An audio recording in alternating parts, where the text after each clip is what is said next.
Welcome to Fox Soul's Black Report, your daily source of Black news, views, and Black opinions. Today is Tuesday, April 5th. I'm Mimi Brown. I'm Romeo. I'm Demi Lobo. And on today's report, the full Senate will begin debate on the nomination of Ketanji Brown Jackson. But today, a final vote, and it might not happen until this weekend, as more Republicans have announced their plans to vote for the first Black woman nominated to the Supreme Court. Meanwhile, a bipartisan deal has been reached on the $10 billion COVID-19 spending bill. The deal has drawn support from President Biden, who initially pushed for a package of $22.5 billion.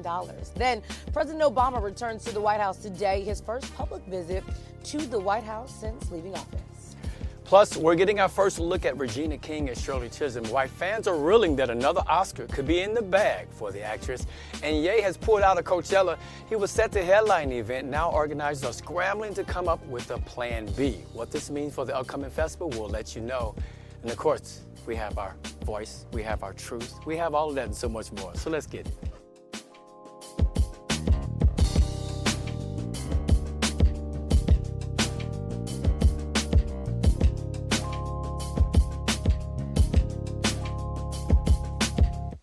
Supreme Court nominee Ketanji Brown Jackson is one step closer to being confirmed after the U.S. Senate voted to advance her nomination.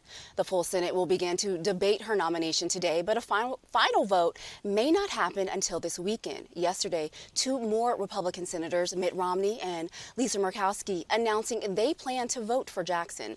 And late last week, GOP Senator Susan Collins also said she will support her nomination as well. The bipartisan support all but guarantees Jackson's confirmation. Should they or shouldn't they? Should people be making more of a stink about Brittney Griner's imprisonment in Russia, or should we let the quiet diplomatic maneuvers of the State Department, should we let them just do their work? It's a debate many American families have had to deal with when a loved one is jailed in a foreign country that isn't friendly with the U.S. Now, as you know, the WNBA star was arrested at a Moscow airport in February as she was leaving Russia. Airport security claims that they found a vaping device with cannabis oil in her luggage. To help us discuss the issue is Teslin Figueroa. She's a political consultant, political commentator, and founder of Teslin Figueroa Communications Group. Welcome to the show. Thank you so much for having me. We are so happy to have you, a topic that we've been diving into a lot. And so I want to get right to it. What is your opinion of how the Biden administration is handling this particular case? Well, first and foremost, I'm always one to call out this administration or any administration when there is silence, particularly as it pertains to Black lives. However, as a veteran, I do understand geopolitics and the current state of where we are right now in our relationship with Russia and Ukraine. It's obviously no secret that we are intervening our power in support with Ukraine. So it is really a sticky situation. There's always racism that exists, always anti-Black racism that exists all over the country. We even see that with the Africans that are now experiencing racism in Ukraine. However, in this particular case, she is the third United States citizen that has been arrested. The other two were white men that also have not been released. So while it is frustrating to not hear more advocacy for her and hearing all of the advocacy for the slap heard around the world at the Oscars, it continues to be frustration for those in the social justice movement. However, there are so many nuances to this that it is truly a lot to unpack. And speaking of some of those nuances, you know, early on we got a lot of press about Brittney, but now we haven't heard as much lately. And do you mentioned the other two that are over there, but Brittney is a Black woman, and let alone a gay Black woman. Do you believe that that's making a difference in how, you know, we're seeing the news coverage each day? Well, I mean, being Black, period, always makes a difference, no matter where you are. Right here, even in America, we are still fighting for the lives of Black people, particularly Black women. I worked on the Oklahoma City Hoscoff case where the officer was charged and convicted of raping 13 Black women. And just last week, they were slapped in the face once again with a insulting offer from the court that wouldn't even buy them a plane ticket, even though this officer was convicted and charged and sent to prison. So there's always the conversation around Black lives. There's always a conversation about Black women. But however, this is Russia. And so we cannot tell them how to run their government. And so in order to get anything done, the diplomatic route has to be taken. And so even her team has kind of fell back on making a lot of public statements because they were told, according to sources allegedly, they were told that it could cause more problems and that the advocacy could possibly backfire. But we always question that because when our own country does not value Black lives, when our own country does not value Black women, then now we wonder, is this just more of sweeping it under the rug like we've seen here at home? Or is this really a diplomatic step that is more strategic, that possibly more advocacy could cause her more harm than good? You know, I actually want to talk about that strategy that you just talked about. Like you said, the family, as well as the U.S. government, they are asking their friends and fans not to make a big fuss about this situation because, like you said, they don't want her to be used as a pawn. And the same has been told to other Americans who are currently being held by Russia. So speaking of this strategy, what are your thoughts on that? Is it a good strategy, as you said, taking the diplomatic route? Well, because geopolitics is involved, I'm a veteran myself, because geopolitics is involved, that really puts that really throws off the strategy. I'll give you an example of when something like that happens here in America. For example, Julius Jones, he asked to not advocate for him to get off death row. He really said that if I can't go home, then I would rather not have any advocacy. But us in the social justice movement, we still fought for his life because we understood that it was important to still preserve his life so that he could have more time to fight. So in America, because we understand our systems, we understand strategy, we know how to make our government move, which is they respond to pressure opposed to applause. It was an easier strategy for us to tackle. But when you are looking at Russia, Russia is Russia, the biggest gangsters of them all, besides the United States government. And so when you look at how they handle situations, when you look at could this be more harm than good, then we have to really trust the diplomatic moves that are being made. But again, 2 white men are also being held over there as well. But that does not minimize that there is still anti-Black racism that not only exists in Russia, but in Ukraine and in the United States and all over the country. So unfortunately, we're not going to have all of the intricacy details on what's being done, but I would certainly encourage the family to continue to stay in contact with the Biden administration and try to get as much detail as they possibly can. Absolutely. Congresswoman Sheila Jackson, she's from Texas and she represents Brittney's district. She says that she's been working to get Brittney released, but we haven't heard from many of the other members of the Congressional Black Caucus. What should they be doing right now to help Griner's release, if anything, if there's anything that they can do? Well, I want the Congressional Black Caucus to even talk about what's going on right here in America. Mm-hmm. So when they're not talking about what's happening here in America, again, it brings an automatic distrust to say, are you really just doing it behind the scenes? Are you really just being diplomatic? Or are you just simply not wanting to tackle the issue?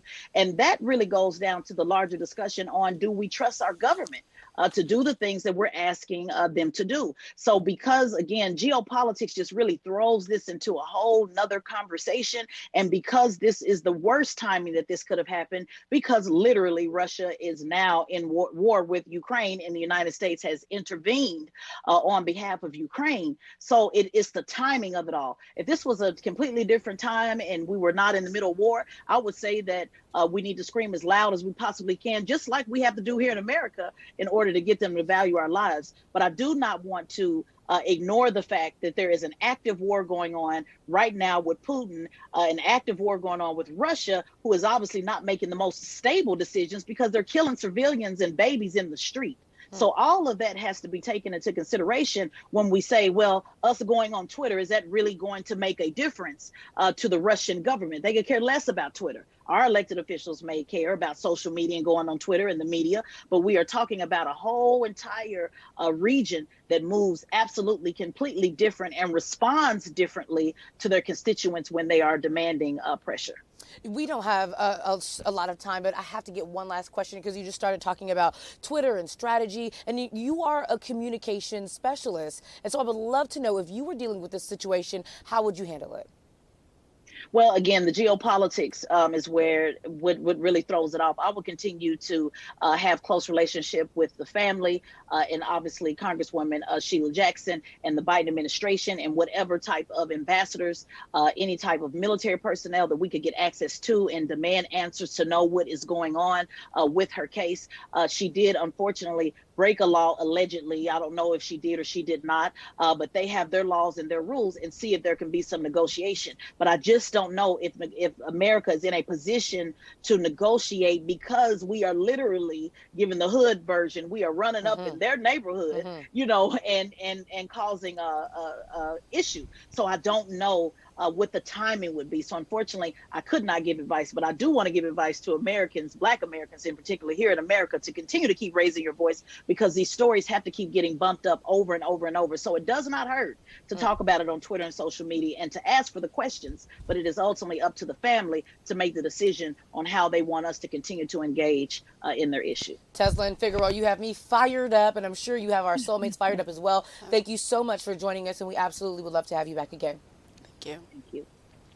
All right, a bipartisan deal has been reached on a $10 billion COVID-19 spending bill on treatments, vaccines, and other ways to combat the pandemic. The compromise is drawing quick support from Presidential Biden and initially pushed for a package of $22.5 billion. As part of the agreement, the measure dropped all funding to help nations abroad combat the pandemic.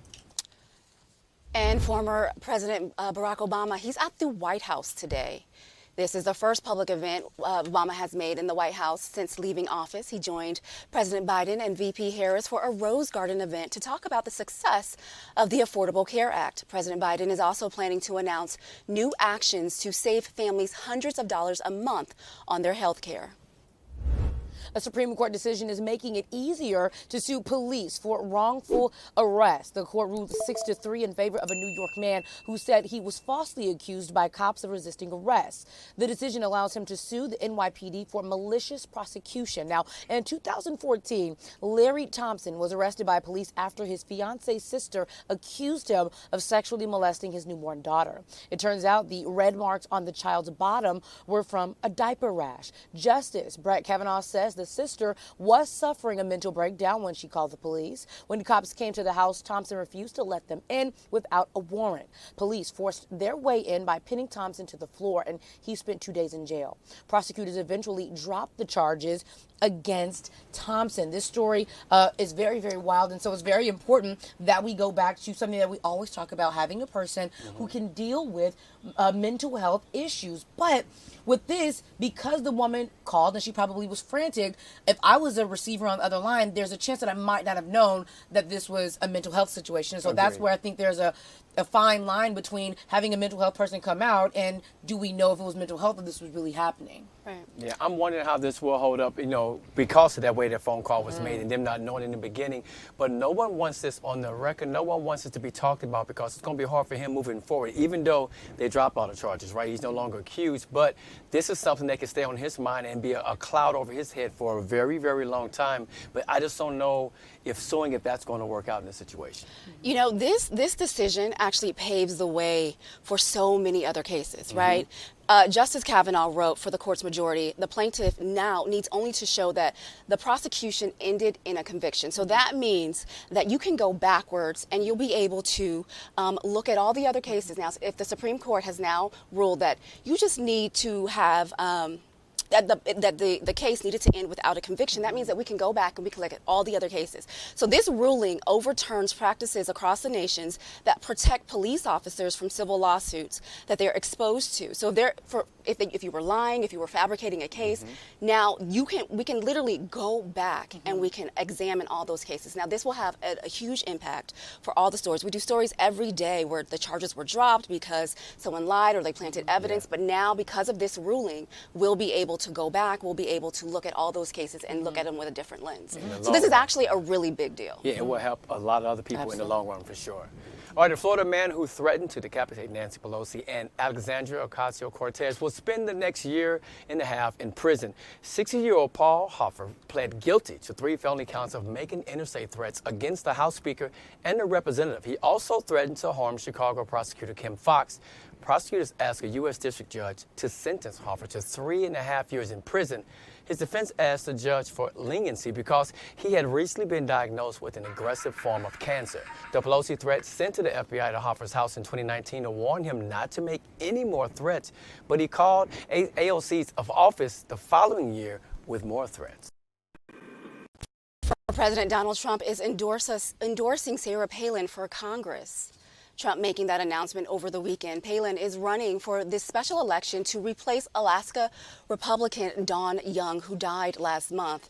Palin is joining a crowded field of candidates vying for the seat, with more than 50 people already filing to run. The primary is set for June 11th. And in D.C., Mayor Muriel Bowser is establishing what she calls a black home ownership strike force. Now, it's going to take a detailed look at some of the hardships that black people face while attempting to buy a home. Now, the mayor says that these issues include long-term racial disparities that block many minorities from establishing the kind of credit that is needed when financing a home. The district also wants to establish a $10 million fund to help struggling communities with home ownership issues. A Washington state man who spent 9 years in jail without being convicted of a crime is suing everyone involved in his arrest and incarceration. Emmanuel Fair, who was charged with killing a woman in her apartment after a Halloween party in 2008, could not pay his 7-figure bail. Fair is suing King County, the city of Redmond, and the police captain who led the investigation into the murder after a jury deadlocked in his first trial in 2017. King County prosecutors tried Fair again in 2019. That jury found him not guilty. Fair's lawsuit says police had messed up the probe and targeted him because he was black. Now, even before that first trial, the initial one in 2017, ended in a hung jury because they said, one of the jurors said that he looked like he was a thug with tattoos on his hands. So here we go, someone being judged by what? The color of their skin.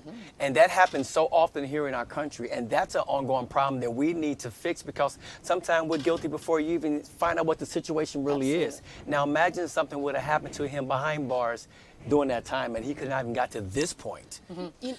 Like you said, in 2017 and then 2019, of course, Romeo, it ended because there was not enough evidence. And so going back to what happened on the night of the party, it doesn't seem like there was ever enough evidence to actually convict him, which clearly why he sat there with no conviction. And so the lead detective, when this happened, looked at him, like you said, in 2017, they thought he was a thug.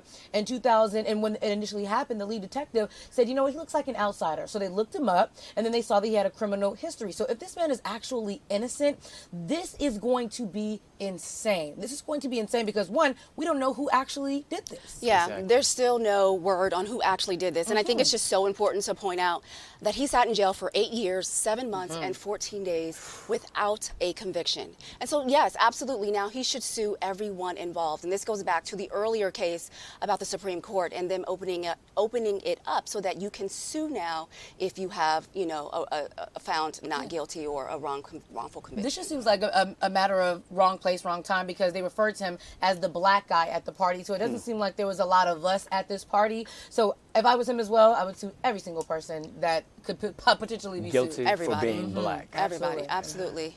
The Black Lives Matter nonprofit arm is under scrutiny again for purchasing another multi-million-dollar home. A New York Magazine article says BLM's Global Network Foundation bought a $6 million, 6,400 square foot home in Southern California. It has a soundstage, a half a dozen bedrooms, and a guest house. The home is nicknamed The Campus. It was purchased back in 2020. According to the article, it was kept secret by the group's leader. A BLM spokesperson told the magazine the house will be used for creators and artists who are part of the group's Black Joy Creators Fellowship. Fox News and other conservative outlets accused BLM's former founder, Patrisse Cullors, of using donated money to buy several homes in Los Angeles and in Georgia. But a closer look showed Cullors purchased the properties with her own money thanks to a best-selling book. And a black Maryland police park officer says that his superiors and his fellow white officers, they talked about inciting a race war and killing Black Lives Matter protesters. Now, Mark Miles, he made the accusations in a federal lawsuit filed against the Maryland National Capital Park and Planning Police Force. Miles, who is biracial, says that he was mocked, demeaned, and ostracized by his own colleagues. He claimed that when the change squads, some of those cops who took part in those racist behavior, when they got promoted. Miles says that he wants systemic change and the officer held accountable.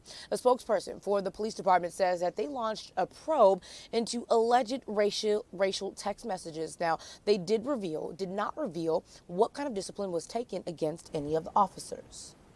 Colorado's Attorney General says he has about 2,000 complaints filed against Aurora police officers, but he doesn't have the money or the manpower to investigate them. Colorado's Attorney General office has looked into just 3 civil rights investigations since it started in 2020. The office was created after the 2019 death of Elijah McClain at the hands of Aurora police. Elijah was a massage therapist who was killed by cops after he went to a local store. The unit spent 6,200 hours in staff time on investigations, but that amounts to 3 full-time people working for an entire year. And the state of Georgia is agreeing to pay the family of a black man killed by a white state trooper in 2020 $4.8 million. Trooper Jacob Thompson was fired after he shot and killed 60-year-old Julian Lewis after a slow speed chase near the Georgia-South Carolina border. Investigators say the trooper was trying to pull Lewis over for a broken taillight. When Lewis's car was forced into a ditch, investigators say Thompson shot Lewis in the head, killing him. The former trooper was charged with felony murder and aggravated assault, but a grand jury has declined to indict him.